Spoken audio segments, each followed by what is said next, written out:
Assalamualaikum warahmatullahi wabarakatuh. Nama saya Nik Muhammad Ikram bin Mak Husin. Nombor metrik saya 2019248214. Hari ini saya akan menerangkan sedikit tentang moral value atau teladan yang saya dapati daripada video yang sebagi tentang kebangkitan Jepun, kebangkitan pasukan rugby Jepun daripada zero hingga hero.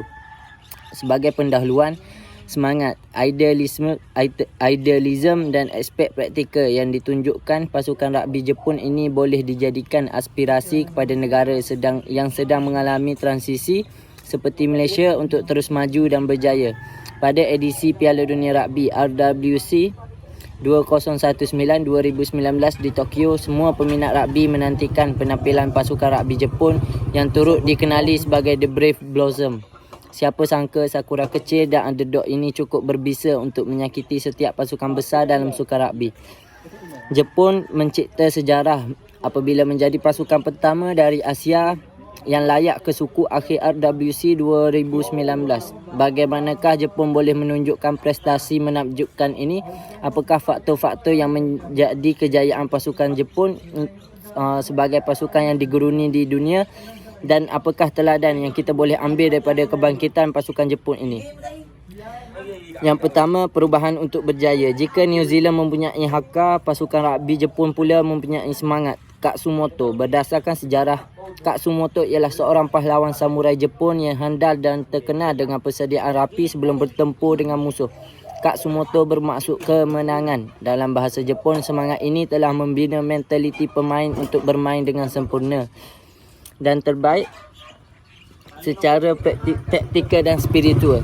Kehadiran Eddie Jones sebagai jurulatih pasukan Jepun pada tahun 2012 telah mengubah pasukan itu. Eddie telah menamatkan kemarau kekalahan selama 24 tahun pasukan rugby Jepun dengan menanam mentaliti seorang juara. Apakah yang boleh kita pelajari? Yang pertama, sifat terbuka menerima perubahan merupakan aspek penting untuk berjaya. Keterbukaan pemain Jepun menerima perubahan ideologi dan taktikal Eddie Jones pada tahun 2012 menyebabkan pasukan ini berjaya menamatkan badi kekalahan teruk selama 24 tahun.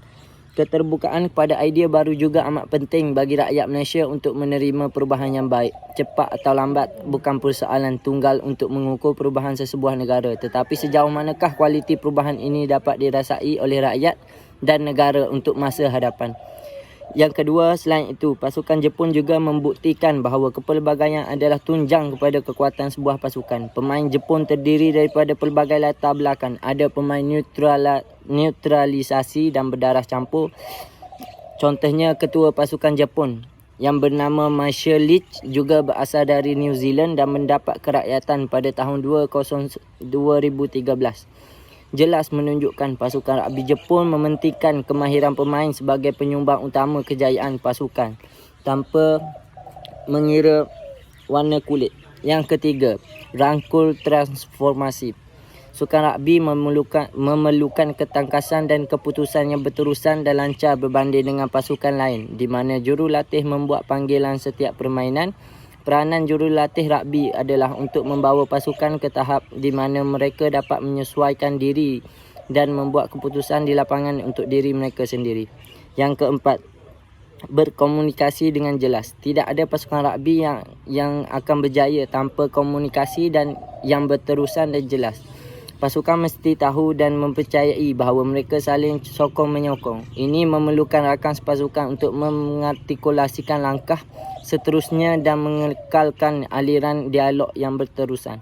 Kemahiran komunikasi juga merupakan syarat penting untuk menjadi pemimpin yang berkesan pada masa kini. Pemimpin mesti dapat menyatakan misi dan jalan untuk mencapainya, mengadakan perbincangan terbuka dan jujur di antara pasukan mereka. Dan yang terakhir, melakukan sesuatu perkara kerana minat tanpa mengira ganjaran. Contohnya, sukan rugby merupakan sukan yang mempunyai jumlah pengikut atau peminat yang mungkin jumlahnya seimbang dengan peminat sukan bola sepak. Cuma sejujurnya pemain-pemain rugby tidak sepopular atau sekaya rakan seperjuangan mereka di padang bola sepak. Tetapi sebilangan besar mereka juga bergelar atlet profesional sepenuh masa. jelas menunjukkan minat yang tinggi dan pemain rugby terus setia melakukannya untuk negara masing-masing. Sekian saja daripada saya. Terima kasih.